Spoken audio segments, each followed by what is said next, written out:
Okay, so we are going to do 153 from chapter 3. Sketch a continuous curve which meets all the following criteria. F prime of x is greater than 0 for all x, f is concave down, f of 2 is equal to 1, and f prime of 2 is equal to 1/2. So f prime of x is greater than 0, so that means that the slope of f is going to be positive everywhere, which means f of x is going to be increasing. F is concave down, so that means what it means. Something that is increasing and also concave down, if you think about concave down, that would be like something like this. But since f is also increasing, we're only going to be looking at the first half of that, so where it kind of looks like that. F of 2 is equal to 1, so it's a very specific point, x equals 2, y equals 1. And then f prime of 2, so the slope at x equals 2, is equal to 1/2. So I'm going to start drawing my graph.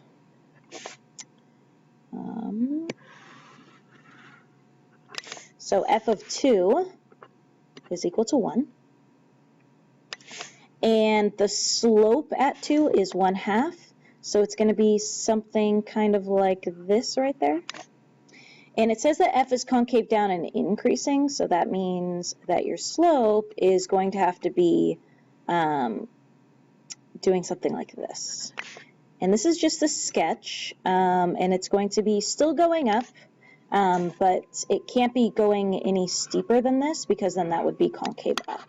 So I can only do something like this. And I hit everything. How many roots does f have? If f is only increasing, it can only have one root. So 1. What can you say about the location of the roots? So if we have a line tangent, so we can see, like from my picture, it looks like it's somewhere between 0 and 1, but you could have drawn this slightly different, and maybe it doesn't look like your root is between 0 and 1. But what you can do actually is think about the fact that your slope is specifically 1/2. So if I were to draw a tangent line at x equals 2, it would look something like this. So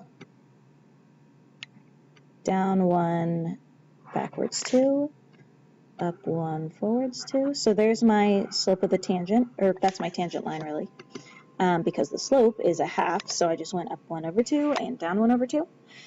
So that's my tangent line. If my graph is concave down and increasing, it's going to be below that line, which means that my roots have to occur somewhere between 0 and 2. So this is a very high-level thinking type of question, you know, where do the roots occur? And they're not really being very specific about what they want you to say, like you know it's going to be before 2. So if you had just said somewhere where x is less than 2, I would have accepted that answer. But they specifically want you to understand that because your graph is concave down and increasing, it must be somewhere underneath this tangent line. And because the tangent line goes through 0, 0 and 2, 1, then your root needs to be somewhere between 0 and 2. What is the limit as x goes to negative infinity of f of x? Well, if your graph is increasing, then as you are approaching negative infinity for your x values, your y values must also be approaching negative infinity. I should answer this between 0 and 2. Is it possible that f prime of 1 is equal to 1? So is it possible that the slope is equal to 1? And is it possible for the slope to equal 1/4? So what you want to look at is the fact that f is concave down. So if f is concave down, what that also means is that f prime is decreasing, which means that your values need to be getting lower and lower and lower.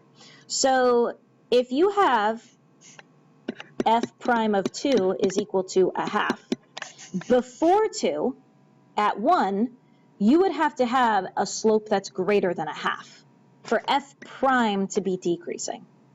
That means that the values need to be getting lower and lower and lower. If your value at 2 is equal to 1/2, then a value that would be decreasing from would have to be higher than a half. So f prime of 1 can be 1, but not 1/4, because if f is concave down, f prime is decreasing. And that pretty much is sufficient on an AP test. If that's what you said, they're going to be fine with that, because you're basically making this, you're relating the concavity to f prime, which is what they would want out of this type of question on the AP test. So I would say that this is a pretty efficient answer to just say, because f is concave down, f prime is decreasing.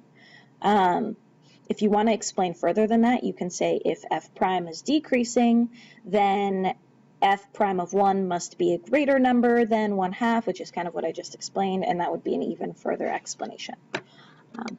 So that's it.